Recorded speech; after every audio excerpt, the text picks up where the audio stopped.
María Elena murió, encontró una caja llena de cuadernos. Este era uno de esos que estaba entre sus cosas. Sus primeras páginas están escritas en los años 40, cuando miles de personas dejaron el campo para buscar un futuro en las ciudades.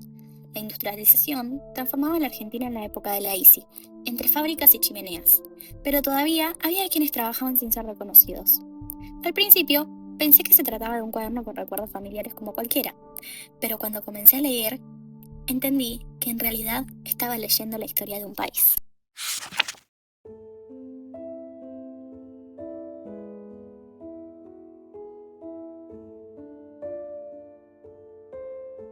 Llegué a Buenos Aires con una valija llena de miedos y el eco del campo que ya no daba para más. En aquel entonces, la ciudad era un monstruo gris y ruidoso que crecía gracias a las fábricas como la mía. Todos los días entrábamos antes de que saliera el sol y salíamos cuando ya había oscurecido. Pasaba 10 horas por día entre hilos y bobinas, sintiéndome solo una pieza más de una maquinaria enorme que ni sabía mi nombre. Éramos miles los que veníamos del interior para alimentar esa nueva industria, pero en ese entonces los trabajadores éramos invisibles. Teníamos manos para producir, pero no teníamos rostro ni derechos en la política. En ese momento todavía no lo sabía, pero esa realidad estaba a punto de cambiar.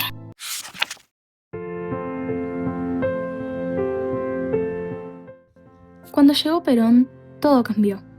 Desde la Secretaría de Trabajo empezaron a salir leyes que ni siquiera habíamos soñado alguna vez. Parecía mentira, pero por primera vez el Estado nos miraba. Pero aquel octubre el mundo se detuvo. Un rumor recorrió los pasillos de la fábrica. Decían que habían detenido al coronel Perón. El ruido ensordecedor de los talleres se apagó de golpe, y algo se rompió dentro de nosotros. No era solo un político, era el que nos había dado dignidad. Y salimos. Salimos de las fábricas, de los barrios, de las casas. Las calles comenzaron a llenarse de trabajadores caminando hacia un mismo destino. Cuando llegamos a la Plaza de Mayo, vi un mar de rostros como el mío. Hombres y mujeres, cansados pero con los ojos encendidos. Esa noche el pueblo se hizo visible. Los trabajadores dejamos de ser sombras. Éramos carne, éramos voz, éramos historia. Y yo solo sabía que por primera vez sentía que nuestra voz también importaba.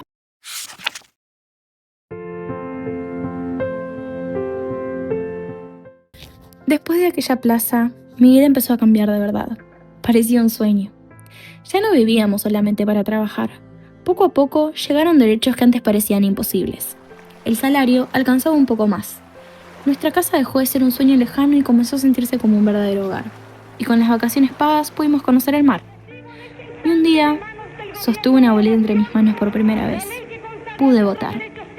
Evita nos había dado la voz, y yo fui a votar con el corazón latiendo muy fuerte. Mientras el mundo intentaba levantarse después de la guerra, nosotros aquí escribíamos nuestra propia historia de bienestar. Y yo ya no era la joven asustada que bajó del tren. Ahora era una ciudadana con plenos derechos. Pero no todo era paz. La iglesia empezó a mirarnos con desconfianza. Los militares también. En el barrio se escuchaban rumores de que algo se estaba rompiendo. Sentíamos que esa dignidad que habíamos ganado le molestaba a muchos. Yo no quería verlo, pero el odio se estaba instalando de nuevo.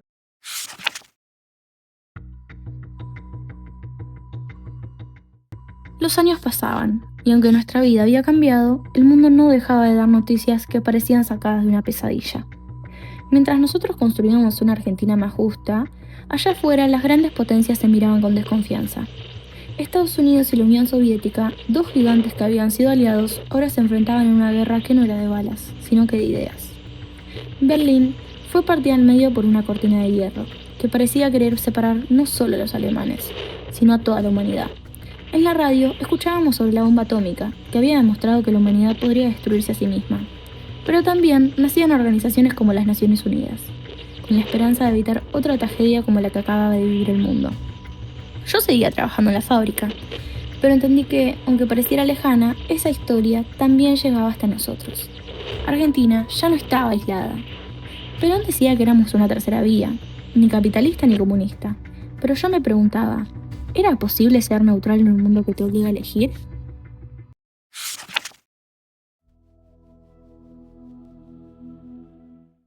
Siguieron pasando los años y el mundo volvió a cambiar. Aquella división entre dos grandes potencias empezó a desmoronarse. Cuando vi caer el muro de Berlín en la televisión, no pude evitar emocionarme. Todas esas fronteras que había visto nacer ahora se desmoronaban. El mundo parecía unirse, o eso decían en la tele. Hablaban de la aldea global, de un mundo sin fronteras donde todos seríamos iguales. Pero entendí que un mundo más conectado no significa un mundo más justo. Mientras el mundo se abría, algo extraño pasaba en mi país. Las fábricas empezaron a cerrar, los trenes dejaron de pasar, las empresas se vendían. Mi nieta contaba de los cortes de la ruta, los piquetes, de los que ya no tenían trabajo. Y yo recordaba mis años en la fábrica. Habíamos construido tantos derechos que parecían eternos, pero ahora, en este mundo, todo parecía estar tan en venta, y me preguntaba, ¿qué va a pasar con todo lo que logramos?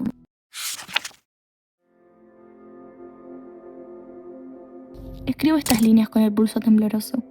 Llegó un momento en el que el miedo empezó a cansar incluso a quienes habían permanecido en silencio. La Argentina que yo conocí se estaba desangrando. En septiembre del 55, el mundo se nos volvió a poner gris. Recuerdo ver a mis compañeras de fábrica llorando en un rincón, mientras en los barrios altos brindaban con la caída del tirano. En los años 70, el odio se instaló en las calles. Los militares tomaron el poder y sembraron el terror. Desaparecían personas, amigos, vecinos.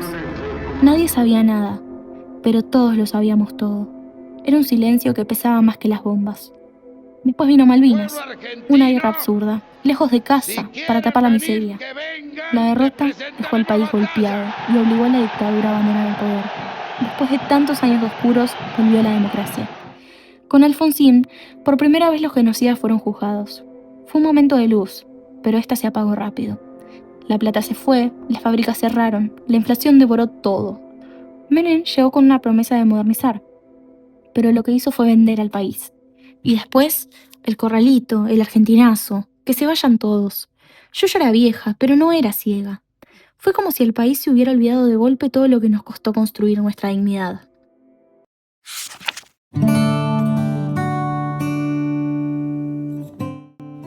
Cuando empecé a escribir este diario, nunca imaginé que mi vida iba a atravesar tantos cambios.